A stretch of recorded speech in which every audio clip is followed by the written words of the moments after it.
Welcome to Crazy Enough to Win. I'm your host, John Grubbs. Welcome to the podcast. So today's episode is about something a little bit unique. We are going to explore a connection that you may not have even noticed in the past. And what we're going to talk about today are those employees or coworkers who are manipulative, and why they may be so and not even realize that they are afflicted with something from their past. So I want you to hold on and enjoy the ride. So today we're talking about cultivating effective leadership amidst the impact of broken marriages. Think about that. How does the impact of broken marriages create manipulative employees in the workplace? Pretty fascinating, right? So marriage breakdowns can have far-reaching consequences that extend beyond the immediate family unit. In recent years, research has shed light on the correlation between broken marriages and the development of manipulative behaviors in children. Now, you know how this goes. If you don't get what you want from one parent, you can use manipulative behavior to get what you want from the other, or even work them against each other in order to get what you want. Children are smart. They're conniving. And if left unchecked, these manipulative behaviors and tendencies can manifest in their adult lives, leading to the same manipulative behaviors in the workplace. This podcast is going to explore how broken marriages contribute to the rise of manipulative children and subsequently affect dynamics of today's businesses. Pretty cool, right? All right, so what's the link? The link between broken marriages and manipulative children comes from three major areas. The first is emotional instability. Children from broken marriages often experience emotional instability due to the disruption of their primary caregiver relationship.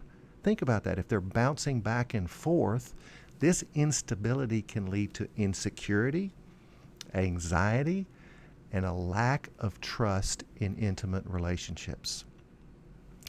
Also, these children can learn manipulative strategies. Children may observe their parents engaging in manipulative behaviors during and after the divorce. They may learn to use manipulation as a coping mechanism to gain control or attention in their fractured family environment. And third, parental alienation. In high conflict divorces, children may be subject to the parental alienation where one parent attempts to manipulate the child's perception of the other parent. And this manipulation can contribute to the development of manipulative tendencies in children as they learn to control their parents to fulfill their desires. So you see, this is real. This is something that you can't take away if you are subject to it in those formative years. So what's the connection to the workplace? How does this impact the workplace? So here's a few things that I think you will find extremely fascinating. The impact of manipulative children on the workforce comes in several areas. The first is manipulative tactics in interpersonal relationships. Adults who have developed manipulative behaviors in childhood may employ similar tactics in their workplace interactions, going from one boss to another or overstepping one boss to another. And this behavior can create a toxic work environment characterized by manipulation, deceit, and the erosion of trust among employees. Another way this impacts the workplace is advancement at the expense of others. Manipulative individuals may prioritize personal gain over the well-being of their colleagues or subordinates. They may use deceptive practices such as taking credit for others' work. Have you experienced that? Or spreading false information to further their career prospects. Here's another one: hindrance to collaboration and innovation. Manipulative behaviors can hinder effective teamwork and collaboration. When individuals prioritize their own interests above others and collective goals, this fosters an environment of trust and cooperation necessary for innovation, and success becomes a big challenge. Here's one more: negative impact on organizational culture. Now, you've heard me say this: culture is everything in your organization. Culture eats strategy for breakfast. And manipulative workers can create a toxic organizational culture which decreases employee morale, increases stress levels, and creates higher turnover rates. This manipulation, in turn, hampers productivity and the overall success of the organization. So what do we do about it? How do we mitigate the impact? Here are some things that you can do if you're a leader in the workplace to mitigate the impact of manipulative employees. Number one, early intervention and support. Recognizing the signs of manipulative behaviors in children and providing appropriate intervention can help mitigate the long-term effects. This is while they're young. Therapy, counseling, and support groups can assist children in developing healthier coping mechanisms and communication skills. So here's another mitigation opportunity: parental education and co-parenting. Educating parents about the potential consequences of their actions during and after the divorce is crucial. Promoting healthy co-parenting practices and minimizing conflicts between parents can significantly reduce the likelihood of a child developing manipulative tendencies. Now let's shift to the workplace. What can the workplace do? How can you mitigate it in the workplace? They've already been affected, so now they're coming into your workplace. What do you do about it? Here's number one: workplace policies and training. Employers can implement policies that foster a positive work environment and discourage manipulative behaviors. You've got to call it like you see it. You've got to be clear, because clear is kind, unclear is unkind. And this training includes effective communication. There's a difference between communication, which we all do, and effective communication, which we all do not do. It takes work to be an effective communicator. You can also provide training in conflict resolution, teaching people how to have constructive conflict, how to have those encounters where they can disagree and still support each other, or disagree and commit to each other, is essential in mitigating the impact of manipulative people in the workplace. Another type of training that you can do is called ethical conduct training programs. Now, the good news about people who are manipulative, it's not like narcissism where they can't know that they're narcissistic without an injury. People who are manipulative can learn how to overcome what's been imprinted upon them in their formative years. This training on ethical conduct, on how to communicate, on how to hold people accountable, on how to build trust, all of these things are essential components of what I teach in my leadership series. Another way to mitigate the impact of manipulative employees in the workplace is to cultivate a supportive organizational culture. So I spend a lot of times helping organizations define their culture and engagement. And one of the things that you can do is prioritize building a culture of trust, transparency, and open communication.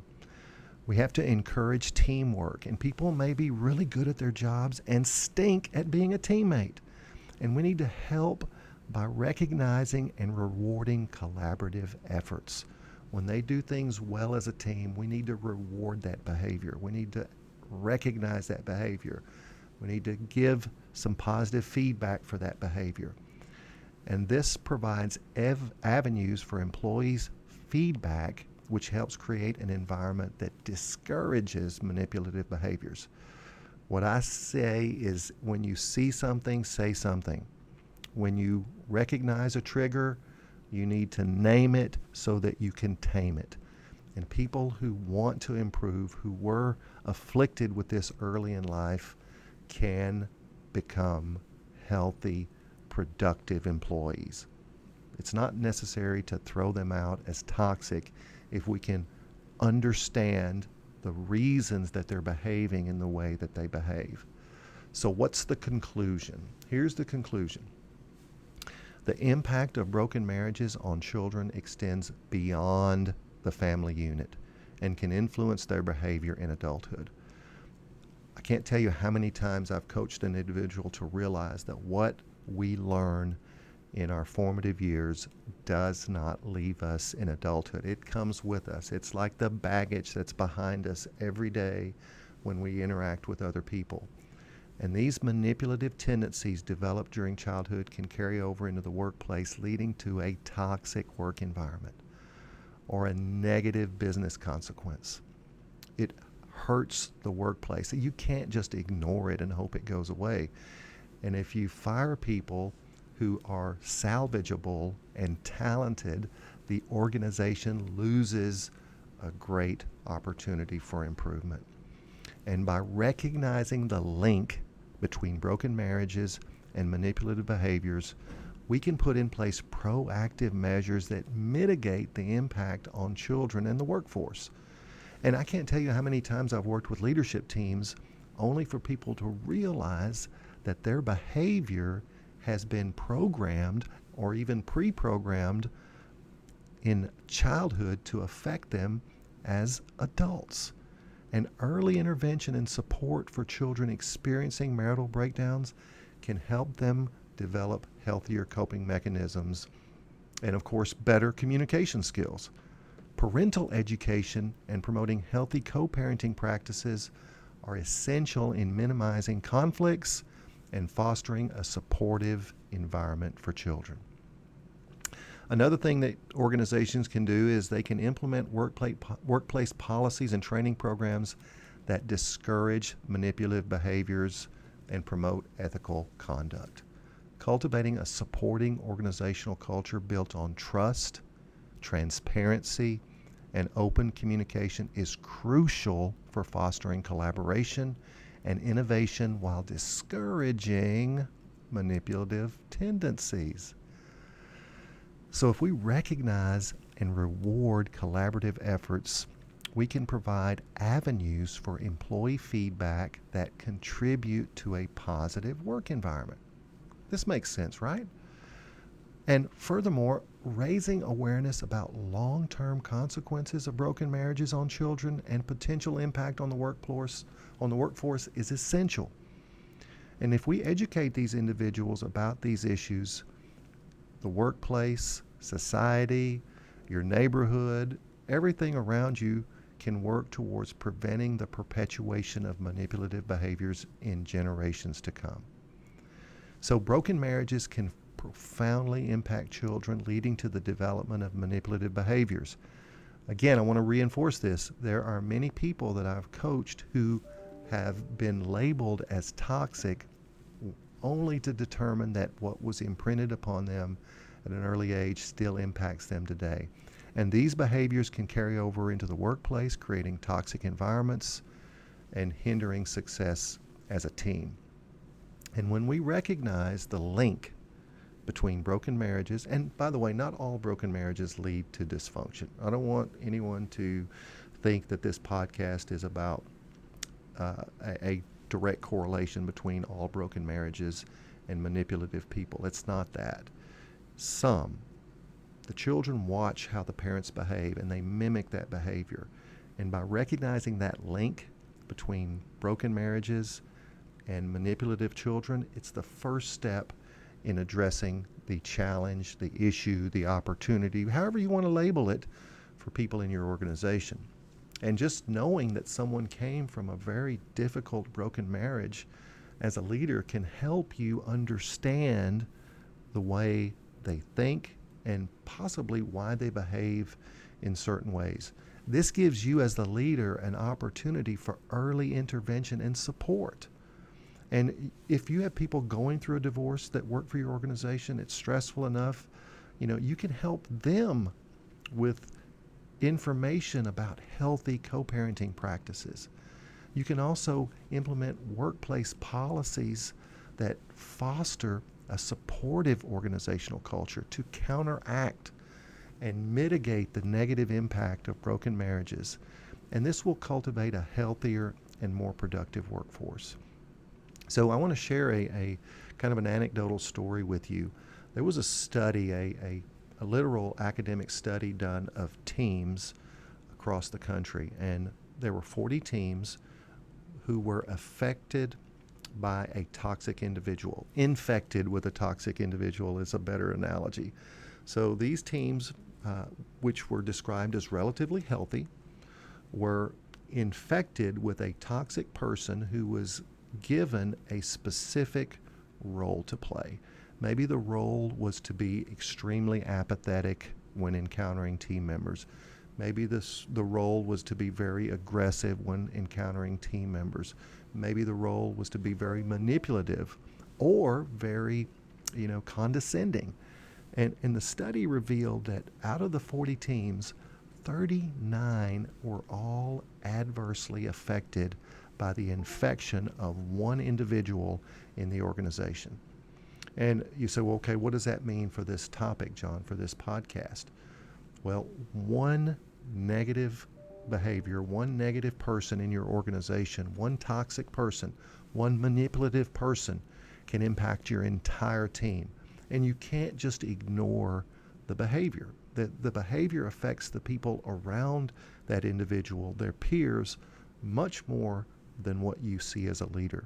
And when I'm coaching a leader through a difficult employee, one of the things that is almost always present is that what the leader sees is often a small fraction of the toxicity that the coworkers around that employee feel, see, experience, and have to deal with every single day.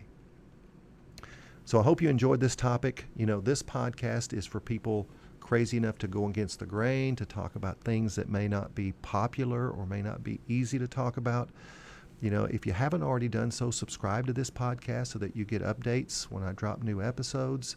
You can also go to www.johngrubbs.com. That's JOHNGRUBBS.com to interact with me. If you want to download free information, I have a ton of free information that I give away on my website. You can have one of my leadership books for free, just for giving me the most precious gift you give another, which is your time, for listening to my podcast.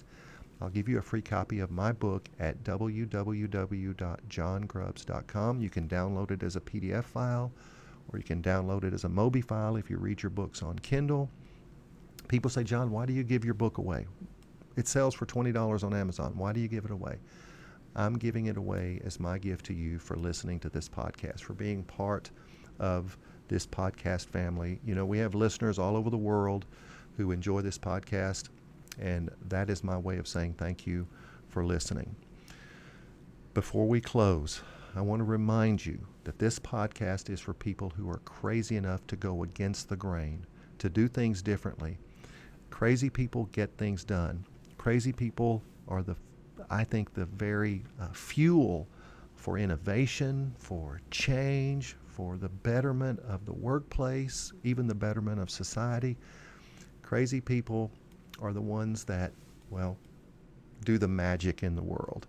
And I want you to be crazy enough to win wherever you are, whatever you're doing, however you're serving your community or the workplace, or whatever culture that you live in around the world. I want you to have a positive impact on others by following this podcast. I would be honored if you shared this episode. Share it with people who may need this information. Maybe there's manipulative people in your workplace. Maybe there's manipulative people in your family that have come from distressed families and are now living a difficult life fully unaware of their own toxicity. I always ask the question, do you think toxic people know they're toxic? And I get mixed answers. Some people say yes, and some people say no. There's no way that they know they're toxic. But here's the question I want you to keep in mind as we consider this topic and we consider this podcast. If you were toxic, if you are toxic to the people around you, do you want to know? I certainly would. If there were behaviors that I exhibit that are toxic, I want to know. This podcast is for people crazy enough to win. Until next time.